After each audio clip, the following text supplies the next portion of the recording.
오늘 제가 말씀 읽어주신 말씀 중심에서 신앙의 발자취와 흔적 이런 점을 가지고 함께 말씀을 나누고자 합니다. 우리는 싫든 좋든 흔적을 다 남기며 살아가고 있습니다. 그렇지 않습니까? 아멘이십니까? 네. 다 흔적을 남겨요. 살 때라도 중요하죠. 그런데 살 때보다도 죽고 난 뒤가 어쩌면 더 중요합니다. 왜냐하면 어떤 사람으로 기억되느냐 하는 거죠. 그래서 그 한 사람의 인생은 죽어 관뚜껑을 덮을 때 진정 그 사람의 모습이 드러난다 그러잖아요. 그런 의미에서 이 발자취, 흔적은 참 중요합니다. 제가 목사로 38년을 목회하고 이제 은퇴를 한 2년 전에 했습니다만은 목사도 그런 것 같아요. 장로님도 마찬가지입니다. 권사님도 그러시고 지금 심호할 때 중요하죠. 잘 하셔야 됩니다. 그런데 옷을 벗고 난 뒤에 심호 끝나고 난 뒤가 중요합니다. 어떤 사람으로 기억에 남느냐. 그 목사님, 그 장로님, 그 권사님 참 이런 분이셨다. 아이고 그 아무개 이건 곤란합니다. 그래서 신앙의 발자취와 흔적이 참 중요한데요. 이 에덴 동산 타락 사건 이후 인간은 자신이 져야 할 책임을 다른 사람에게 떠넘기는 그런 버릇에 익숙해져 있습니다. 저도 그런 것 같고 아마 여러분들도 어떨지 모르겠습니다. 아담은 하와에게 떠넘겼습니다. 하와는 뱀에게 떠넘겼던 그 나쁜 습성이 우리 속에 다 있습니다. 소크라테스가 그랬죠. 너 자신을 알라 그랬습니다. 요즘 사람들이 주제를 좀 파악해라 이런 말을 하죠. 이게 말처럼 쉬운 게 아니더라고요. 내 자신을 안다고 하는 것이, 내 주제를 파악한다는 것이 그렇게 쉽지 않더라고요. 말처럼 쉬운 일이 아닙니다. 다시 말하면 자기를 알고 자아를 통찰하는 것이 힘들다 이 말씀이에요. 우리가 살면서 사회생활하고 신앙생활하고 가정생활을 하는 중에 내가 어떤 흔적과 어떤 발자취를 남기며 살아가고 있느냐. 남기지 않으려고 해도 남게 되어 있습니다. 그러려고 하면 감정을 잘 관리해야 될 것 같습니다. 잠언 16장 32절에 보면 노하기를 더디하는 자는 용사보다 낫다 그랬습니다. 바다에 파도가 있고 전파에 주파가 있는 것처럼 감정에도 기복이 있습니다. 날씨처럼 흐렸다 갰다 반복하는 거죠. 클라이드 네르모라고 하는 분이 계셨는데 이런 이야기를 했어요. 인간의 신체적 조건과 정서적 조건 그리고 영적인 조건 이게 서로 상호 아주 밀접한 영향을 주고받는다는 거예요. 신체적인 조건과 정서적인 조건과 심지어 영적인 조건까지. 몸이 아프면 만사가 귀찮습니다. 기도하기도 힘들죠. 그 영혼이 탈진 상태에 빠지면 정신도 육체도 흔들리게 됩니다. 그래서 신체, 정서, 영혼 아주 밀접하게 연결되어 있습니다. 사람이 성을 내는 것 역시 그 원인이 단순하지 않습니다. 성내기를 잘하는 사람 아주 습관성 원인이 있죠. 정서 불안의 원인 그리고 외적 충동에 의한 원인 물리적 자극에 의한 원인 뭐 등등 있습니다. 여러분 보십시오. 화를 자주 내는 사람, 화를 자꾸 내는 그런 버릇에 익숙해져 있으면 자기도 모르게 반복해서 화를 냅니다. 화낼 일이 아닌데도 화를 내고 그래요. 심지어는 좋은 일도 화를 내는 사람이 있더라고요. 말투나 행동 표현이 화를 내는 것과 같기 때문에 남에게 상처를 주고 공동체의 화평을 깨뜨리기가 쉽습니다. 지금은 돌아가신 고 이규태 씨, 여러분 아마 기억을 하실 분도 있을 거예요. 그가 에세이를 많이 남겼는데 옛부터 한국 사람은 심인서를 중시했다 그랬습니다. 즉 모든 원인이 어디서 비롯된다고요? 마음에서 비롯된다는 거예요. 모든 원인이 어디서 비롯된다고요? 그렇습니까? 모든 원인이 이 마음에서부터 시작됩니다. 그래서 마음먹기 달렸다 그러잖아요. 마음먹기 달렸다. 여러분 이 감정을 잘 관리하시기 바랍니다. 우리가 신앙생활, 사회생활하면서 가정에서도 그렇고 이 감정을 잘 다스리지 못하면 좋지 못한 흔적과 발자취를 남길 수밖에 없어요. 두 번째, 믿음, 신앙 관리입니다. 잠언 16장 33절에 보면 사람이 제비를 뽑지만 이 일을 작정하시는 분은 누가 하신다고요? 여호와께 있느니라. 29장 26절에 보면 사람의 일의 작정은 여호와께로 말미암는다. 시편 127편 1절에 여호와께서 집을 세우지 아니하시면 세우는 자의 수고가 헛되며 여호와께서 성을 지키지 아니하시면 파수꾼의 뭐라고요? 경성함이 허사다 그랬거든. 이런 본질적인 진리, 이걸 믿는 것이 그리스도인의 신앙입니다. 믿음이죠. 자, 보십시오. 제 아무리 높은 빌딩이라 하더라도 제 아무리 최고의 실내 장식으로 꾸민 건물이라 할지라도 어때요? 기초가 부실하면, 기초가 흔들리면 아무 의미가 없어요. 그렇지 않습니까? 한강 다리도 무너지고요. 빌딩도 무너지잖아요. 마찬가지. 몸이 아무리 건강하고 돈을 많이 벌고 정신적으로 튼튼하다고 해도 영혼이 흔들리면 그 인생은 속절없이 무너져 버리고 맙니다. 왜? 한번 따라 합시다. 영혼이 인간의 본체이기 때문이다. 영혼이 인간의 본체이기 때문이에요. 우리 육체는 껍데기예요. 영혼이 인간의 본체, 기초다 이 말이죠. 건강한 그리스도인만이 건강한 교회와 사회와 국가를 만들 수가 있습니다. 우리는 날마다 우리 자신을 돌아보고 자아를 관리하는 데 그래서 최선을 다해야 할 것입니다. 감정, 마음, 신앙 철저히 관리해야 합니다. 여러분 다윗 왕은 잘 아시죠? 이 다윗 왕은 아주 다양한 재능을 가진 그런 사람, 왕이었잖아요. 시를 많이 썼습니다. 시인이죠. 작곡을 많이 했습니다. 작곡가였습니다. 연주자였습니다. 숱한 전쟁을 치른 군인 중에 군인이었습니다. 탁월한 정치인이었습니다. 그러나 다윗을 이야기할 때 빼놓을 수 없는, 빼놓아서 안 될 중요한 덕목이 하나 있습니다. 철저한 신앙인이었다는 것이죠. 철저한 하나님 중심의 사람이었던 것입니다.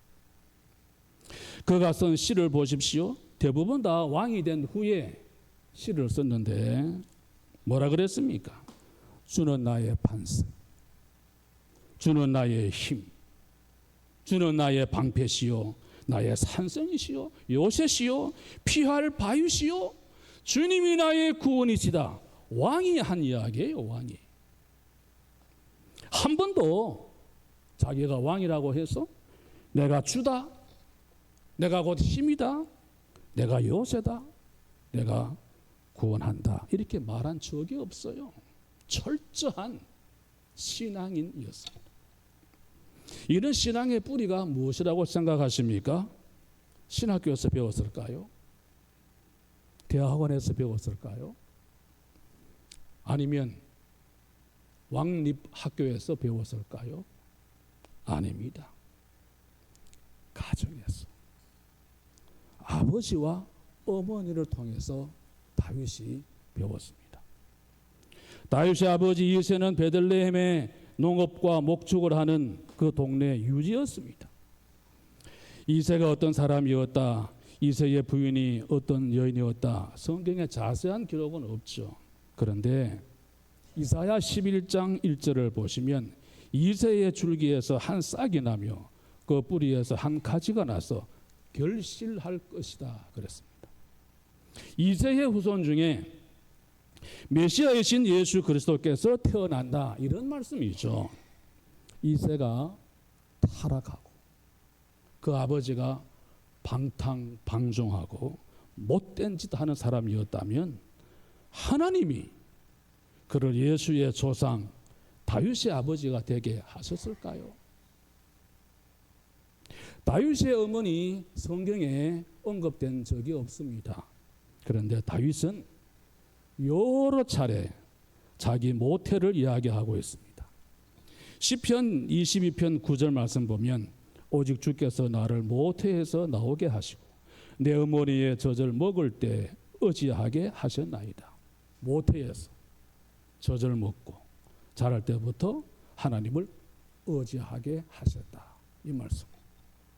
시편 71편 6절에 보면 내가 모태에서부터 주를 의지하였으며 나의 어머니 배에서부터 주께서 나를 택하셨나니 나는 항상 주를 찬송하리이다. 시편 22편 9절과 그 내용이 같죠. 모태에서부터 어머니 그 태중에서부터 주를 알고 믿었다. 모태에서부터 하나님이 나를 택하셨다. 이런 뜻이거든. 하나님이 나를 모태에서부터 만드셨고 나를 아시고 이끄셨다. 그래서 나는 하나님을 찬양한다. 이게 다윗의 고백이에요. 다윗의 모태인 그 어머니인 다윗을 잉태하고 키우기에 알맞은 모태였습니다. 다윗은 그 모태에서 잉태되고 10개월 동안 어머니의 기도와 보살핌을 받고 자라났습니다. 그리고 세상에 태어났습니다. 여러분, 어머니 모태는 다윗 그 어린 다윗의 신앙 학교였고 인생 학교였습니다. 신약에 와서 사도 바울도 모태 신앙을 고백하고 있죠. 갈라디아 1장 15절에 보면 내 어머니 태로부터 나를 택정하시고 그의 은혜로 나를 부르시니가 이렇게 성경은 기록하고 있습니다. 훗날 예수님을 영접했습니다. 깨달은 진리가 있습니다. 그것은 하나님이 자신을 어머니 태중에서부터 아시고 택하셨다. 이게 바울의 고백이거든요. 바울의 모태신앙이에요. 요즘 말이죠. 이 태교의 중요성이 얼마나 강조되고 있습니까? 이 태교 뭡니까? 임신부가 임신기간, 출산까지 자기 감정, 행동, 몸가짐, 마음가짐 관리하는 것을 태교라 그러잖아요. 편안한 마음, 안정된 마음을 품어야 태중의 어린아이, 태아에게 정서적으로나 심리적으로, 신체적으로 좋은 영향을 줄 수 있다. 이게 태교의 요지입니다. 여러분 동의보감 들어보셨죠? 동의보감에 보면 태아를 위해 음식을 가려 먹고 약물 섭취도 가려야 한다 그랬습니다. 그래서 태교는 과학적으로도 그 중요성이 입증된 바 있습니다. 오래전에 나온 책입니다. 의학 박사였고 정신과 의사였던 토마스 번디라는 분이 계신데 그분이 태아는 알고 있다 이런 책을 썼어요.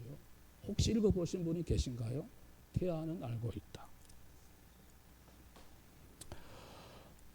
엄마의 정서, 엄마의 감정, 엄마의 행동이 태중의 그 아이 성격과 인격을 형성하는데 결정적인 영향을 준다 하는 이야기.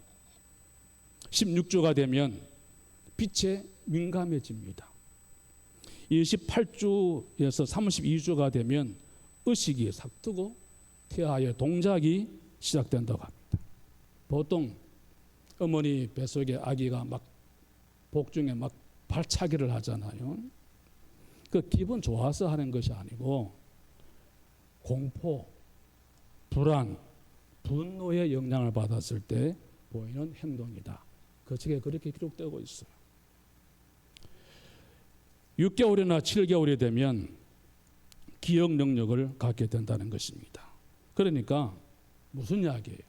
10개월 동안 그 아이가 어머니 태중에서 무의식 상태로 가만히 있다가 나오는 것이 아니라 다 알고 다 느끼고 다 표현을 하는 그 자의식이 모태에 있을 때부터 형성된다. 그 이야기예요.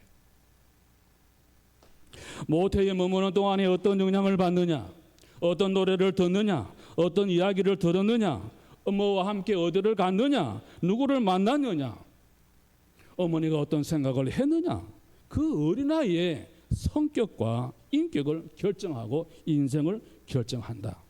그런 이야기예요. 태교의 분야가 넓어졌죠. 좋은 음악을 들려주는 것, 태교 음악. 엄마가 좋은 그림을 보고 태아가 좋아하는 그림을 그리는 태교 미술. 태아 성장과 발육에 좋은 음식을 만들고 골라 먹는 태교 음식. 엄마와 태아가 대화하는 태교 대화. 일기 쓰기. 좋은 이야기 들려주기, 또 좋은 책 읽어주기 뭐 등등 아주 다양합니다. 그러면 어떤 태교가 제일 훌륭한 태교이겠습니까?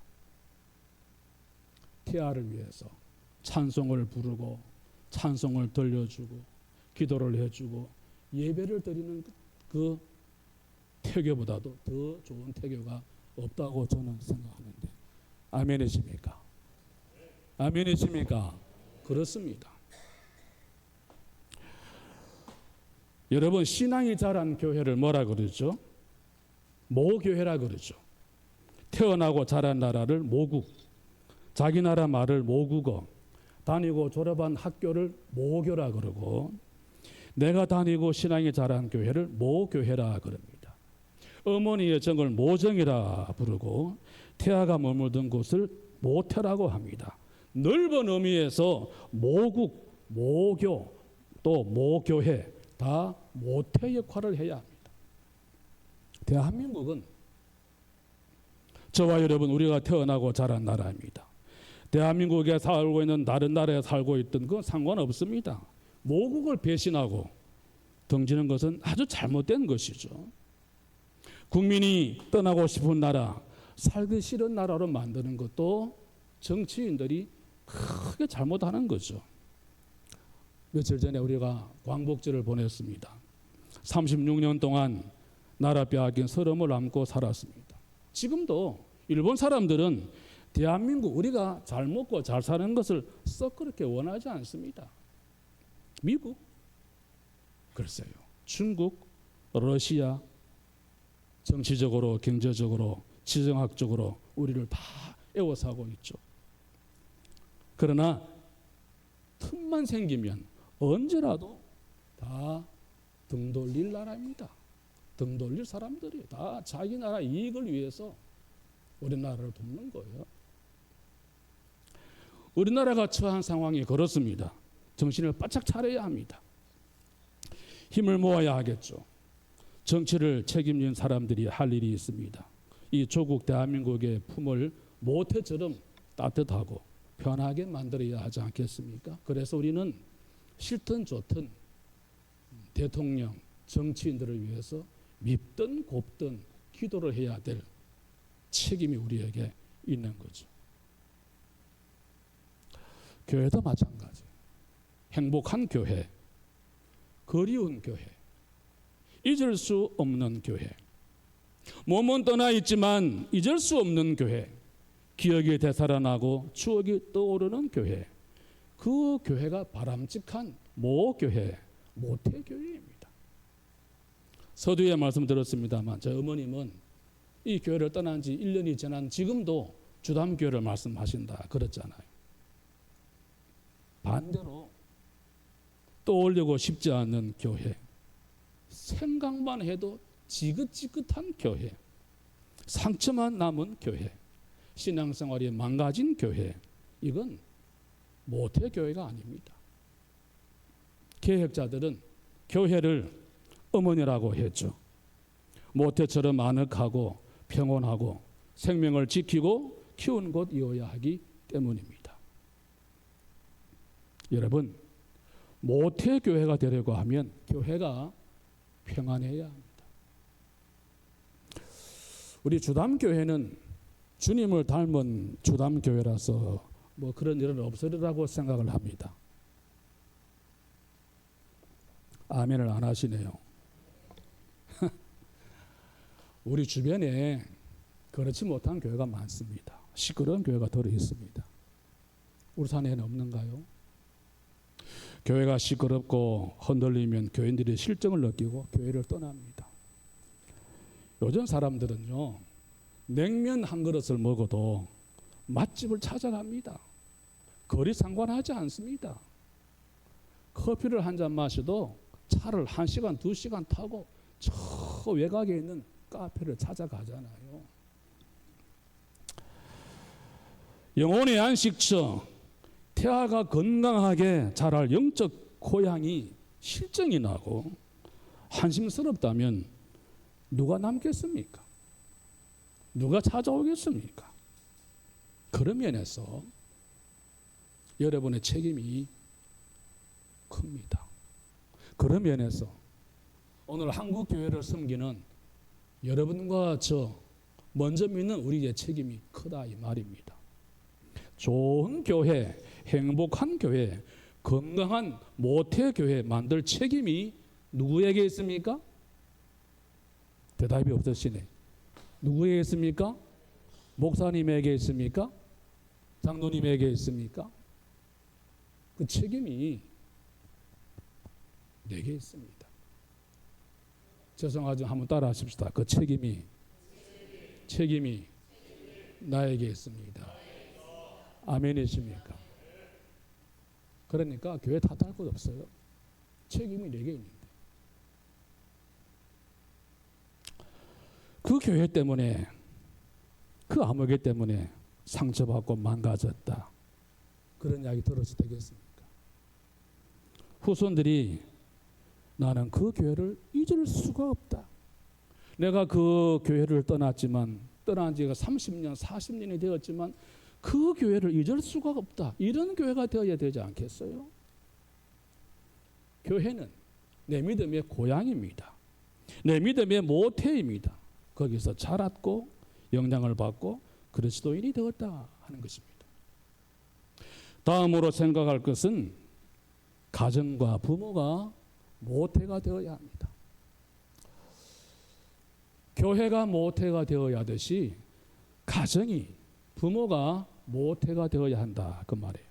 갈수록 세상이 험해집니다. 갈수록 이 세상이 무서워집니다. 제가 장담하겠습니다. 점점 더 이 세상은 살기가 편할런지 모르지만 어려워질 거예요. 점점 더 삭막해져 갈 겁니다. 청소년들이 거칠어지고 난폭해졌지 않습니까? 학교 폭력, 동네 폭력, 길거리 폭력, 청소년 살인 사건들이 심심찮게 우리를 놀라게 하고 있습니다. 전문가들이 해법을 찾으려고 애를 쓰고 뾰족한 방법을 찾으려고 하지만 길이 안 보입니다. 그런데 여러분 보세요. 청소년의 그 폭력, 술, 담배, 싸움 어디서 배웠을까요? 부모들이 보여줬습니다. 기성세대 어른들이 그 다 가르쳐 준 거예요. 어른들이 하는 것을 보고 듣고 배운 것입니다. 전문가들은 청소년들의 인성을 회복해야 된다. 인성을 회복해야 한다. 이렇게 말을 하지만 어디서 누가 어떻게 청소년의 인성을 매만지고 다듬을 수가 있을까요? 학교? 글쎄요. 인성 교육이 실종된 지 오래입니다. 성적 올리고 진학, 성공주의에 급급합니다. 스카이 대학, 소위 말하는 서울 연대, 고대, 인류대학에 몇 명이 들어갔느냐, 거기에 급급하지 않습니까? 사람 되어라, 좋은 사람 되어라, 그런 말은 말도 꺼내기 어렵습니다. 그렇다면 가정입니까?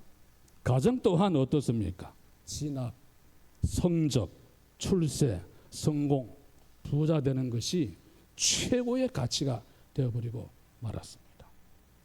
무슨 말이에요? 모태가 망가진 것입니다. 모태가 망가져버린 거예요. 벤자민 프랭클린은 미국 사람들이 가장 존경하는 사람들 중에 한 사람입니다. 정치가이고 과학자고 미국 건국의 아버지였죠. 그의 부모님이 가난했습니다. 그래서 벤자민 프랭클린은 초등학교 1학년만 다녔습니다. 그런데 그 아들을 믿음으로 키웠습니다. 성경을 가르쳤고 성경을 읽게 했습니다. 아들에게 정직하라, 부지런하라, 아껴라, 신의를 지켜라, 약속을 지켜라, 바른 삶과 인격과 신앙을 보여주고 가르쳤습니다. 여러분, 대형 백과사전을 보면 이 프랭클린 이야기를 무려 10페이지 넘게 기록을 하고 있습니다. 그가 청교도적인 삶을 산 것은 부모가 가르쳐준 그 신앙적인 교육, 그것 때문이었습니다. 모태가 좋아서 성공한 것입니다. 우리 아이들 어떻습니까? 학원에 빼앗기고 자율학습에 빼앗기고 핸드폰 게임에 빼앗기고 술에 빼앗기고 크면서 도박에 빼앗기고 음란 사이트, 결국 사탄 마귀에게 다 빼앗겨버리고 말았습니다. 부모가 자식들에게 바라고 기대하고 원하는 게 뭘까요? 낳기만 하면 됩니까? 먹여주고 입혀주고 재워주고 학교 보내주고 유학 보내주고 시집 장가 보내주고 집 사주고 그러면 다 됐습니까? 여러분, 학교 부근 동네를 지나가다 보면 반드시 학교라고 하는 표지가 있죠. 천천히, 우선 멈춤, 시속 30km 이런 표시가 있죠. 학교뿐입니까? 인생도 마찬가지라고 생각을 합니다. 천천히 확실하게 속도를 지키고 우선 멈출 줄도 알고 갈 줄도 아는 인생, 삶을 배우고 실천해야 할 것입니다.